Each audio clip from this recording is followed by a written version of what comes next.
What's up guys, Amel here back in the studio, and today I'm going to be showing you how to do the Brooks vocoder effect. Don't wanna fall into your arms again. Don't wanna give you everything I have and see you walk away. Alright, so sometime last week I put out a video called What If Brooks Had Made Somebody by OneRepublic. And I've gotten a lot of really positive responses from that, so thank you very much. You guys seem to really like the track. I might consider finishing it, we'll see. But one of the questions I got from that track was how to do the Brooks vocoder effect. And if you don't know what this sound is, I'll play it. I forget, I want to say he uses it in maybe a couple different tracks, but the one track I know that's probably the most iconic is If Only I Could. So I'll play a little clip for you right here so you can hear it, and then we'll try to recreate it.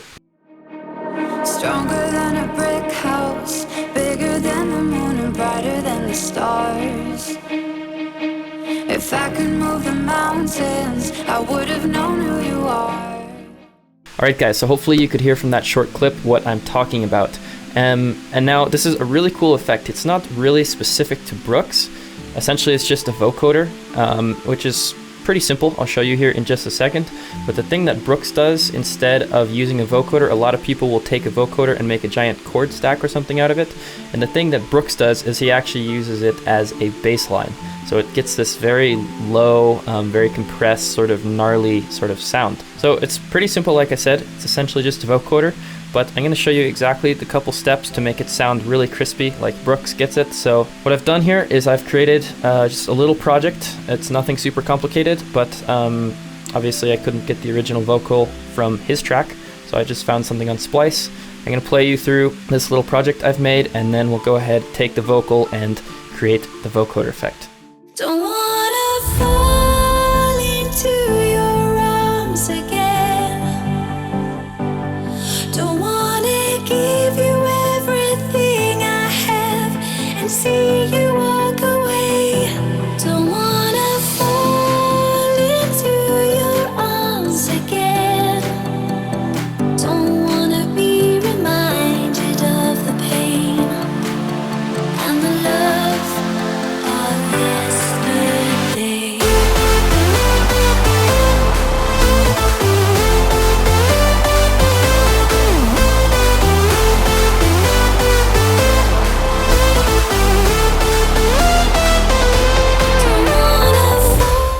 Alright, so that's the little track I came up with. It's pretty short, but I just tried to do something kind of in the style that Brooks maybe would have done back when he was using this vocoder effect. So I think it sounds pretty cool. And now, without further ado, let's jump in and recreate this effect. Okay, so if you guys don't know how a vocoder works, essentially what we're doing is we're taking a vocal sample, or you could really take anything, but mostly people use it on a vocal, and you're taking a synth sound that's playing certain MIDI notes, and you're mushing those two sounds together, and then you sort of get this weird combined sound. So with that in mind, the first thing we're going to do is we need to use this vocal. So we're gonna create it. We've done a second version.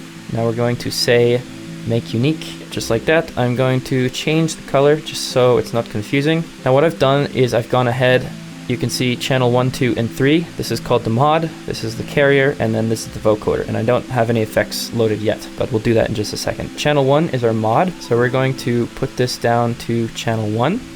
And now it's time we need to make a MIDI pattern that's going to be playing the bass notes. First I'm going to start a new pattern. I'm just going to put that here and drag it all where the vocal is going to be playing. Next I'm going to go like this. I'm just going to open up a silent 1. We can name it vocoder bass. And now this is silent 1. It already has a preset, but I'm just going to clear that, and we're essentially going to use an init preset. So let's see what that sounds like. Let's put it down an octave.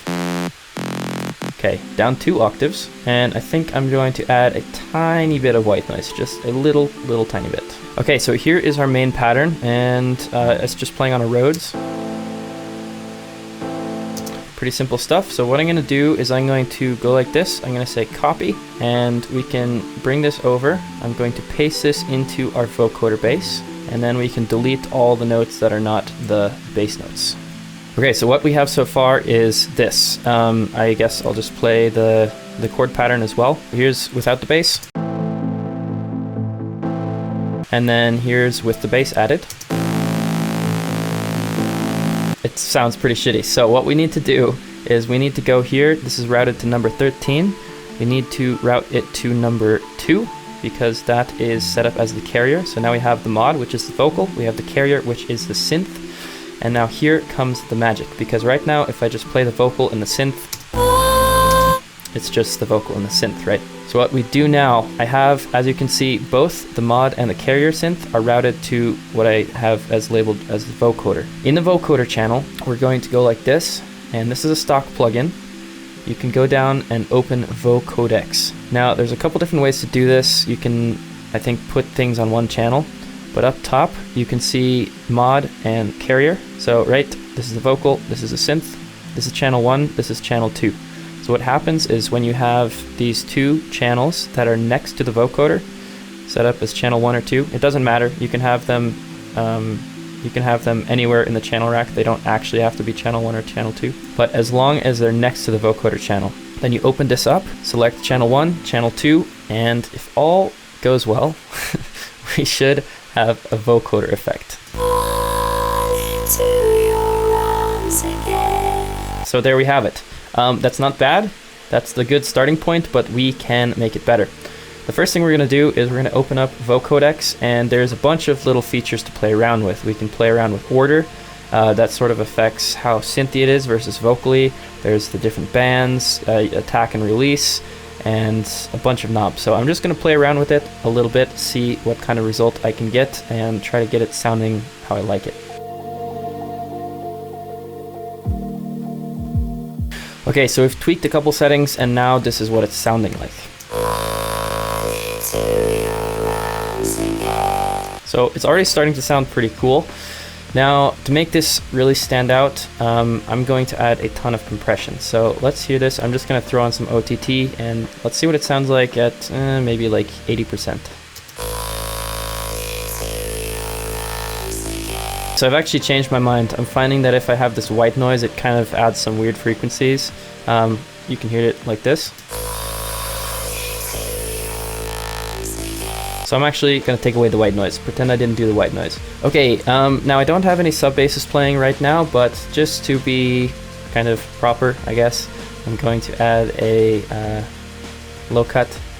So I'm just going to go like this.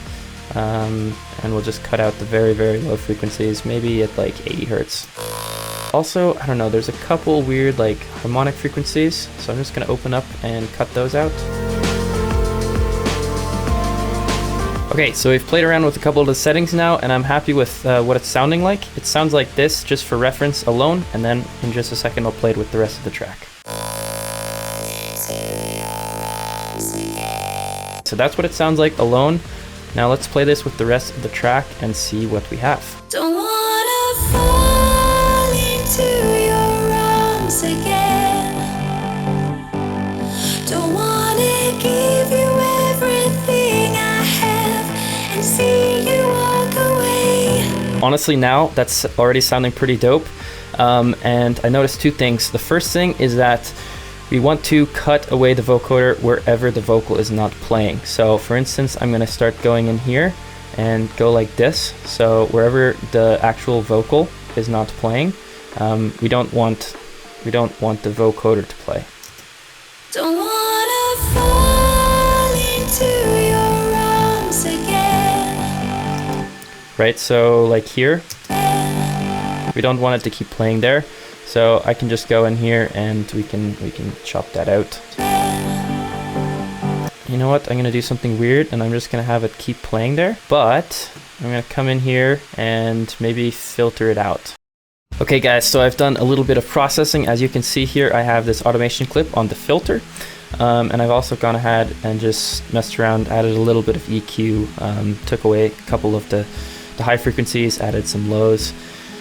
And I think we're pretty much done. So first, let's just hear it with the vocal, and then I'll play it through with the whole track as well. Don't wanna fall into your arms again. Don't wanna give you everything I have and see you walk away. Don't wanna fall into your arms again.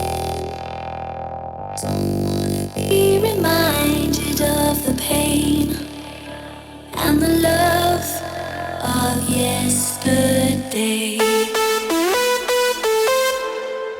Okay guys, so there you have it. Like I said, it's actually pretty darn simple, and really it's just a matter of knowing what to do. It's a vocoder, and kind of from there you just mess around. And kind of the key here is to play around with these settings. If you want to just take a screenshot of this, you're welcome to, but honestly just mess around with it and see what sounds good. Make sure to add compression. Without compression, it doesn't hit nearly as hard. Just really quickly, I'll show you that. So this is with compression, and this is without compression. It just doesn't have that sort of crispy sort of top end. And then EQ, I just EQ'd out some stuff, and the filter, you don't need to add that. That's pretty much it, guys. Really cool effect. Brooks used it, like I said, in a couple of his tracks, and I think I'm going to do the same as well, just because it's so sick. If you guys are looking for any Brooks sounds yourself, make sure to go check out my website, amel-music.com. Make sure to write me down in the comments below if you have any questions or whatever. And subscribe, like, share this video if it's helped you, all those good things. Otherwise, I'm just gonna do a full playthrough of this track so you can hear what we've made, and that's pretty much it. I'll catch you in the next one. See you guys. Don't wanna fall into